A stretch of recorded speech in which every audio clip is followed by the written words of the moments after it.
Welcome back sa aking YouTube channel. I hope everyone is doing well today. Meron po nag-comment sa aking video asking about her menstruation. So, yung kanyang menstruation ay 2 days lamang, buwan-buwan. At yung tanong niya ay pwede bang magbuntis kahit 2 days lang yung period, buwan-buwan? At kailan niya malalaman yung kanyang fertile window? So, yung tanong na po ito ay lagi ko po siyang nababasa doon sa comment section ng mga videos na ina-upload ko. They're asking about kailan yung fertile window ko kapag shorter than 7 days yung menstruation ko. So, that is the reason why I make this video para makapagbigay ako ng insight at masagot ko ang inyong katanungan. So, please keep on watching!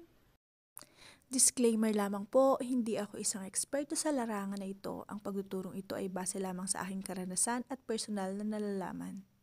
Ayan, tandaan po natin mga kananay na yung normal na haba ng pagreregla ng isang babae ay umaabot ng 2 days to 7 days. Meron po talagang mga kababaihan that might have a shorter period. So, 2 days lang talaga yung haba ng period nila o hanggang 3 days lang talaga. So, normal lamang po ito as long as wala po tayong nararamdaman na mga concerning symptoms. Ito yung mga nakakabahalang mga simptomas na napapansin natin sa ating reproductive health buwan-buwan, especially kapag meron tayong regla. So, kapag ganun po, kapag may nararamdaman po tayong kakaiba, try to visit or consult doon sa iyong OB/GYN. Para naman po doon sa katanungan kung mabubuntis ba yung isang babae kahit 2 days lang yung haba ng kanyang period, buwan-buwan, ang sagot ko po is yes.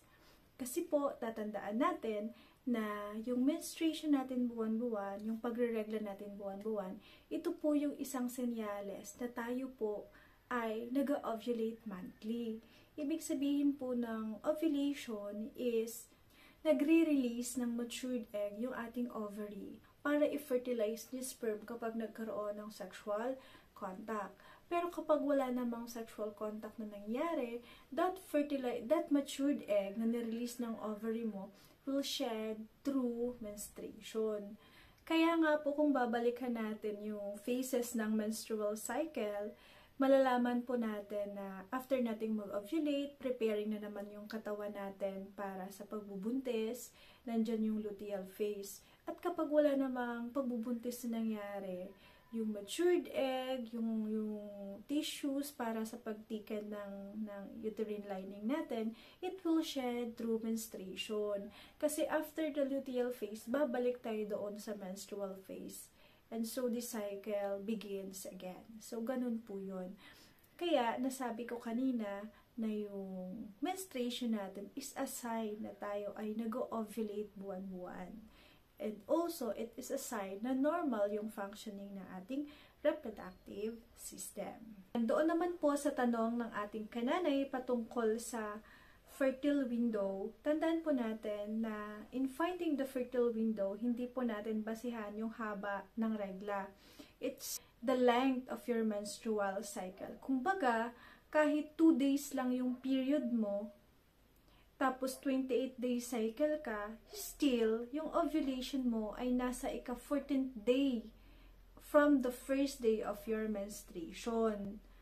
Halimbawa po, nag-menstruate ka noong January 31, magka-count ka lang ng 14 days and that is your ovulation day. Halimbawa po, January 31, February 1, 2, 3, 4, 5, 6, 7, 8, 9, 10, 11, 12, 13. So, February 13 ang iyong ovulation day. So, doon po sa nag-send, nagbigay po ng question. So, hindi ko po masasabi kailan ka fertile. It's because yung given lang po is yung haba ng menstruation mo, which is 2 days. So, lagi po natin i-consider yung haba ng menstrual cycle natin. I advise po sa ating kananay na try to track the record of your menstrual cycle. I-note mo po kailan yung first day ng menstruation mo last month at kailan ka ngayon dinatnan. Yung mga araw sa pagitan yun, i-count po para malaman mo kung ilan yung cycle mo, day cycle mo. At para sure ka yung first day naman ng menstruation mo ngayon is i-count mo ulit kailan ka ba ulit dadatna next month. Yung pagkita ng mga araw na yon, yun po yung length ng menstrual cycle mo. So, by that, malalaman mo na po kung kailan ka mag-ovulate at kailan yung fertile window mo. Meron pa akong video counting the days or yung menstrual cycle natin. So, pwede nyo po yun panoorin. Ayan po, sana po nakatulong ang video ito at sana nasagot ko yung tanong ng ating kananay. Sa mga hindi pa po nakapag-subscribe sa aking YouTube channel, kindly click the subscribe button below and please do like and share this video.